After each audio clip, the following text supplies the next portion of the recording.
This is my message for the greatest country in the world. In the light of the recent events in the United States, I felt morally obliged to shed light on a very similar chain of events that took place in my country during the 90s. The cause of those events was the same: a constantly re-emerging ultimate evil, nihilistic, non-theistic religion/cult that caused hundreds of millions of deaths in the 20th century and countless suffering. Now, proponents of that religion want to run the experiment once again, and in that experiment, you, people of America, will be lab mice. Not so long ago, I was a lab mouse of dictators in my country. That country was Yugoslavia. Rather than giving you lessons about history of my country, I want to give you the timeline of the events which led to an extremely bloody war and dissolution of Yugoslavian Federacy. I will leave it to you to make conclusions about similarities with recent events in the United States. In the 1989, the fall of the Berlin Wall marked the victory of the free world over tyrannical monstrosity of communism across Europe. However, Yugoslav communists didn't feel like letting go of their precious powers. Since the climate in Europe was extremely anti-communist at the time, they knew they needed a new strategy, an ideology that would seduce the masses and keep the power in their hands. So they come up with a very clever idea: to rebrand the communism in Yugoslavia and to change its name into socialism. Not any type of socialism, but a very special type, the National Socialism. Sounds familiar? The playbook they used to progress with their agenda was already tested in Nazi Germany. To establish National Socialism, you must first install hatred in people. In order to create genocidal levels of hatred, you must divide people of one country in well-defined groups. In other words, you must create tribal or groupthink. This can be achieved in different ways. You can divide people by ethnicity, by race, by religion. You can let your imagination go wild. Since Yugoslavs were white and practically indistinguishable among themselves, the only card they could play was the religion card. Yugoslavia was very mixed religion-wise, and we had Orthodox Christian Serbs, Catholic Croats and Slovenes, and Muslim Bosnians.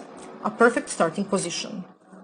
In the next phase, you must start making such social policies so terrible that will inevitably lead to the countless individual disadvantages. When the consequences of such government policies become obvious, you must start claiming that the cause of those inequalities is nothing but discrimination and hatred of one group towards another, and naturally, you must start screaming that those inequalities must be corrected by favoring the oppressed, discriminated group over the oppressor group. Enter national quotas for hiring. Now just replace national with race or women. Once the groups are formed and well-defined, it's needless to say that all the mainstream media in Yugoslavia were government-controlled and were fueling the narrative about mutual discrimination and hatred relentlessly. The growing fear and feeling of insecurity destroyed relationships, marriages, friendships. As fear of discrimination and hostility among groups were growing, people started retreating and isolating within their own groups because they didn't feel safe anymore with the individuals of the other group. All of a sudden, staged and very well organized mass protests started all over the country. Protests against the oppression and killing of one group by another. At first, those protests were peaceful, but soon enough, rioting and burning started. Now that you have the attention of the public, you need sparks. What is a spark? A spark is a convenient event of murdering of a random member of one group by a hateful member of another. And you usually need more than one of those. At this point, people were still not completely divided. There were still reasonable people left, those who understood we are all one nation under God, and that we will not kill each other under any circumstances. They went out protesting together, singing for peace and holding their hands. But the hunger for the absolute power of socialists was stronger than our love for each other. And shootings and attacks at protesters continued. In the next phase, the tipping point with no return was reached. People started erecting barricades at the entrance of their cities, their neighborhoods, even on highways and roads. Barricades were guarded with armed civilians. Each and every attempt of the law enforcement to remove barricades and to de-escalate the situation was in vain, since they would be ambushed and killed. Peace couldn't be restored anymore. because headlines, photos, and videos of dead people propagated through mass media became too explicit and horrifying. Even those hardcore idealists who believed in one nation under God, peace and love, snapped under the pressure. At that point, army was deployed to restore order, but they couldn't do much, because they were clueless about who was the perpetrator and who was the victim. Simply because there were perpetrators and victims on both sides. In the final stages, even the army was attacked during the negotiated retreat and 50 or 100 soldiers were killed. And just like that, Yugoslavia found itself in a civil war. City against city, village against village, family against family, and so on until the whole territories became cleansed of the members of the enemy group. Genocide, ethnic cleansing, relocation of hundreds of thousands of people were everyday news. It lasted 4 years. 100,000 people died. Some 500,000 were displaced. Those people lost everything. Yugoslavia was drowned in the bloods of thousands of innocent people and destroyed forever. You might wonder how we let that happen. How could we let things get so much out of control? That was because we didn't realize who were the real enemies, the enemies of the Yugoslav people as a whole. Instead, we were brainwashed into buying the story that we, the people, are the enemies of each other, while our true enemies were advancing with their sick, demented agenda, which had as the ultimate goal the total and unlimited power. This brings me to present times, the year 2020, and to you, American people. Unless you were living under the rock, you might have noticed that something very strange and vicious is happening in your country, but you're not exactly sure what it is and where it came from. Because the last time you checked, you were one nation under God, a country of free, independent individuals with equal rights under the law and core values of life, liberty, and pursuit of happiness. All of a sudden, there is protesting, rioting, arson, murder, destruction of public and private property, and lots of people screaming how unbelievably racist and unjust America is. And before you even manage to prepare your morning coffee and turn the TV on, once united Americans are at each other's throat, and a bunch of nice and caring people on TV are telling you how you should accept the violence and hatred against Americans because you deserve it. If you have paid attention to what happened in Yugoslavia, I hope you have realized by now that your true enemies are not your fellow Americans. The ones who are, they want you to hate each other and to kill each other, while they're taking away your constitutional rights, your freedoms, and your country, your heritage, your way of life, and the future of your children. Although it is more than obvious that there are very well-organized groups used as tools to install and amplify hate and to create division between Americans, there are only metastases which have spread through once healthy America.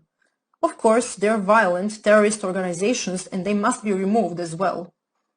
But the main cancer that is killing America, the one where all this mayhem is coming from, is somewhere else. The real and extremely dangerous enemies of American people are the elected officials in your government, in your states, in your courts. Representatives, governors, mayors, judges. The ones who are pulling the ropes. The ones who hate America and American people so much that would even sacrifice the life and prosperity of their own children just to see it burn to the ground and American blood spilled. Those are really sick, demented, ideologically possessed people, and they are in high positions in the government. They are governing your states, your cities, and making decisions in your courts. You know very well who they are. You know very well what they already did to once beautiful and prosperous American states and cities. They are resentful, power and bloodthirsty. They want you and your children suffering in misery and begging them for mercy. They won't stop, no matter how much you try to appease them. Unless you, American people, stop them. You're maybe thinking this is not possible. But think again. How many of them tyrants are out there? And how many of you decent American people? What makes them think they can do whatever they want with you? That they can play you for a fool over and over again? And that they're invincible? What makes them think they're gods, morally and intellectually superior compared to you, freedom-loving Americans?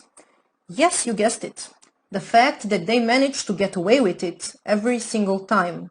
They faced no pushback and not a single consequence for their crimes against American people.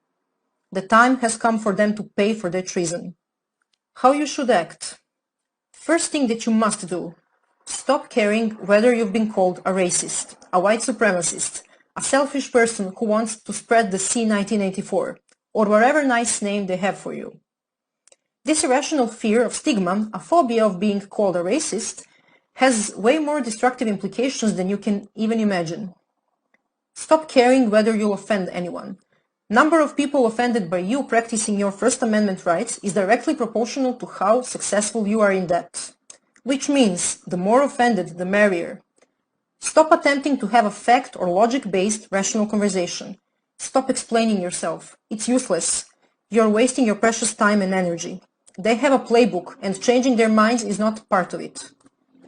Second, exercise your Second Amendment rights. This means study carefully and in detail gun laws in your state. Next, arm yourself. If you have never used a gun before, make sure to take a basic gun training.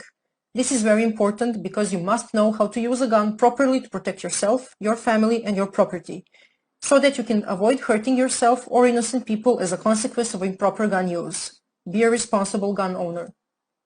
Third and most important, exercise your First Amendment rights. Of course, it is very important to vote in November, but I'm afraid it will not be enough.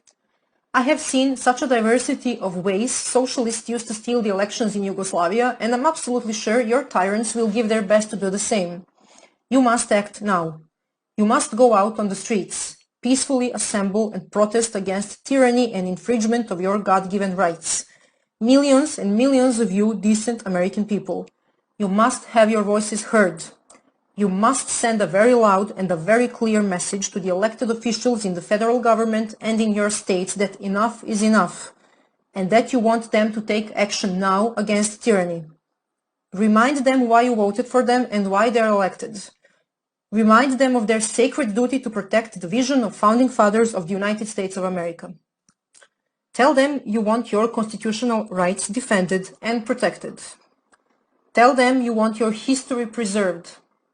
Tell them you want to be able to freely exercise your rights to free speech, to be able to freely and openly show the love for your country, to be able to proudly put American flag in front of your house, and to openly show your pride of your heritage, your culture, and your nation. Tell them you stand proudly with American law enforcement and that you got their back in the same way you want them to have yours. Tell them you want to be treated as grown-up individuals who can make their own decisions. Tell them that there is no place for socialism in America. Tell them you want the traitors of American people out of their offices and out of government. Tell them you want them charged and prosecuted for treason and crimes against humanity. And that if they're not removed from the government and from their offices, that you, freedom-loving Americans, will unleash all your anger on tyrants and you will remove them yourself. It is your constitutional obligation to protect the legacy of founding fathers and to fight against any form of tyrannical government which infringes upon your constitutional rights. Never forget why you celebrate the Independence Day.